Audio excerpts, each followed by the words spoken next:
Hello friends, 2 ঘন্টা পর আমি চলে এসেছি সি ওয়ার্ল্ডে। সি ওয়ার্ল্ড হচ্ছে অ্যাকোরিয়াম, কিন্তু আমরা আসলে অ্যাকোরিয়ামে ঢুকবো না,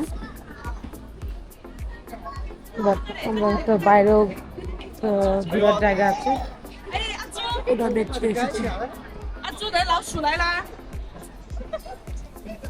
ফুড কোর্ট আছে দুই দিকে, সামনে হচ্ছে দেখবো ওইখানে হচ্ছে ক্রুজের ডেক। আমরা এখান থেকে দেখে এরপর ওদিকে যাবো। এখানে অনেকগুলা কিউট কিউট বেবিজ, সুন্দর একটা ফুল বানিয়ে রেখেছে, ট্রিজ অফ স্টার্স।